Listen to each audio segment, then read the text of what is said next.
नमस्कार दोस्तों, आपका हमारे चैनल शिक्षा अकेडमी पर स्वागत है।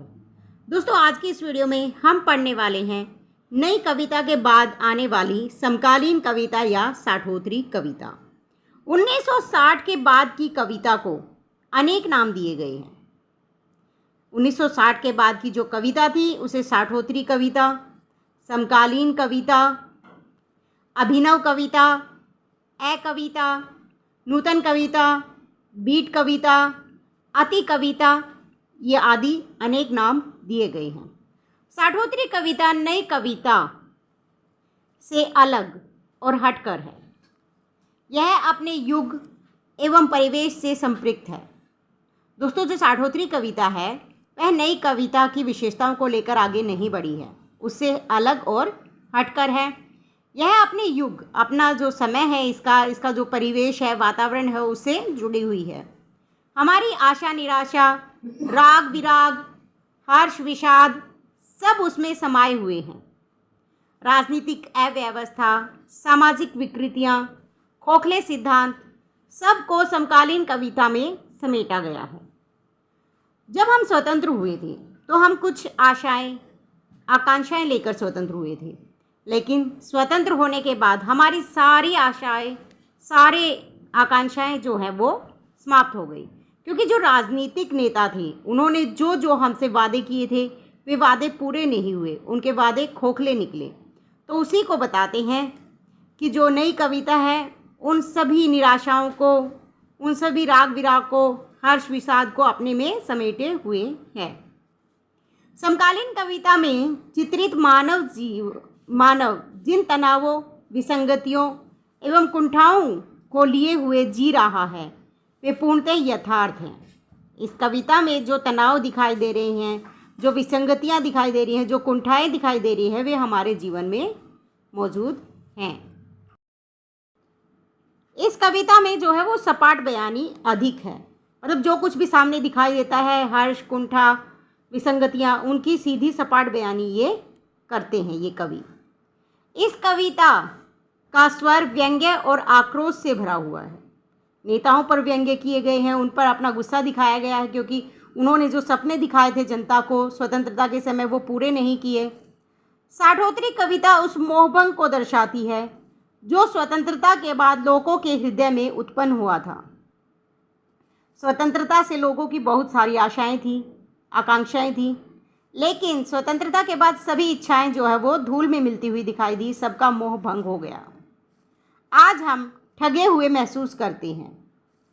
नेताओं के वादे खोखले साबित हुए। सबके घर में रोशनी और खुशहाली का वादा किया गया था। नेताओं ने क्या कहा था कि सबके घर में स्वतंत्रता के बाद रोशनी आएगी, खुशहाली आएगी, उन्होंने ये वादा किया था। परंतु यथार्थ में क्या हुआ, पूरे शहर में भी एक चिराग तक नहीं जला। जहाँ घर घर रोशनी करने की बात थी, वहाँ एक शहर में भी एक चिराग तक दिखाई नहीं दिया लोगों को। कहाँ तो तय था चिरागा हर एक घर के लिए, कहाँ चिराग मैसर नहीं शहर के लिए। ये अपनी कविताओं में उन्होंने सीधे सपाट बयानी के माध्यम से दर्शाया है। भूखमरी, अकाल, बेरोजगारी, जातिवाद, सांप्रदायिक दंगे, ये जो हुए थे, इन्होंने हमारे आदर्श की पोल खोल दी थी। जहाँ हमें एक स्वतंत्र सुखी भारत की छवि दिखाई दी थी, हम सोच रहे थे स्वतंत्रता के बाद लोग बड़े मज़े में रहेंगे, कोई भी परेशानियाँ हमें नहीं रहेंगी। स्वतंत्रता के बाद इन सब चीज़ों ने हमारा जो आदर्श भारत की छवि थी उसकी पोल खोल दी थी।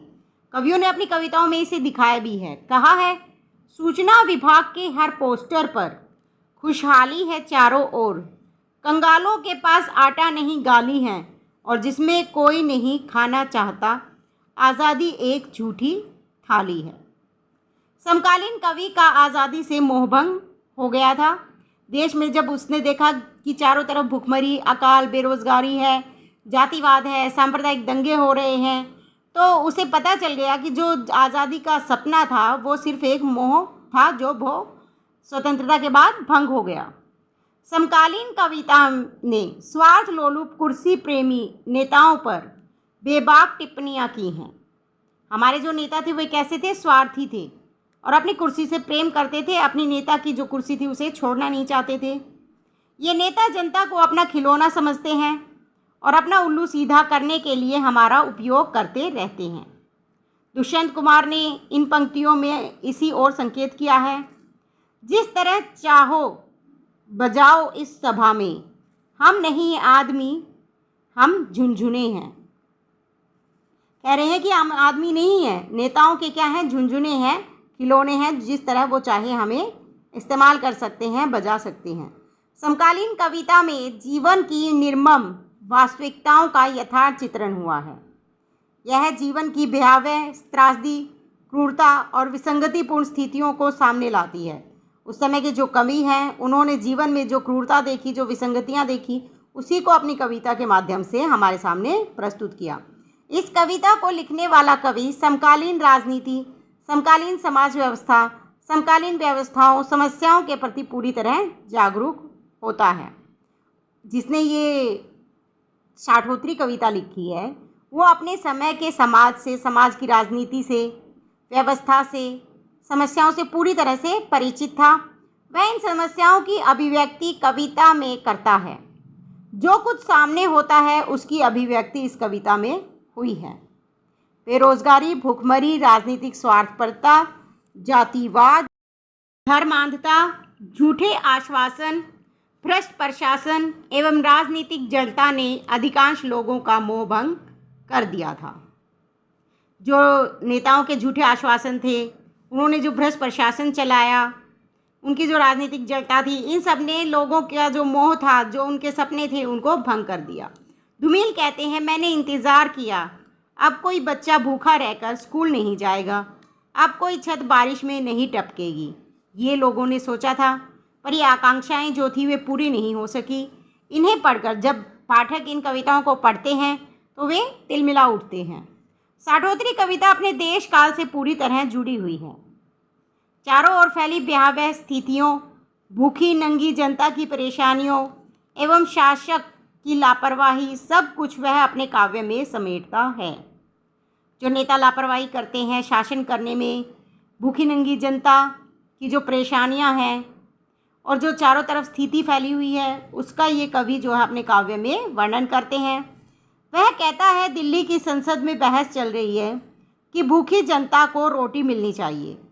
अब संसद है, वहाँ पर नेता आपस में बहस कर रहे हैं कि भूखी जनता को रोटी मिलनी चाहिए या नहीं मिलनी चाहिए, किंतु कोरी बहस से किसी का भी पेट नहीं भरता। हमें बस सब्र करने के लिए कह देते हैं। सिर्फ बहस करने से किसी का पेट भर जाएगा क्या?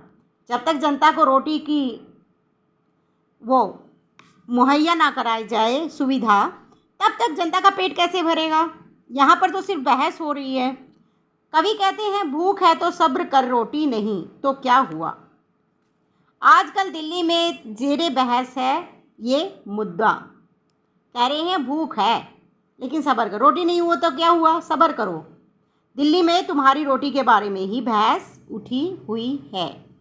ये मुद्दा उठाया गया है कि लोगों के लिए रोटी नहीं है। समकालीन कविता का क्षेत्र हमारे आसपास का परिवेश है।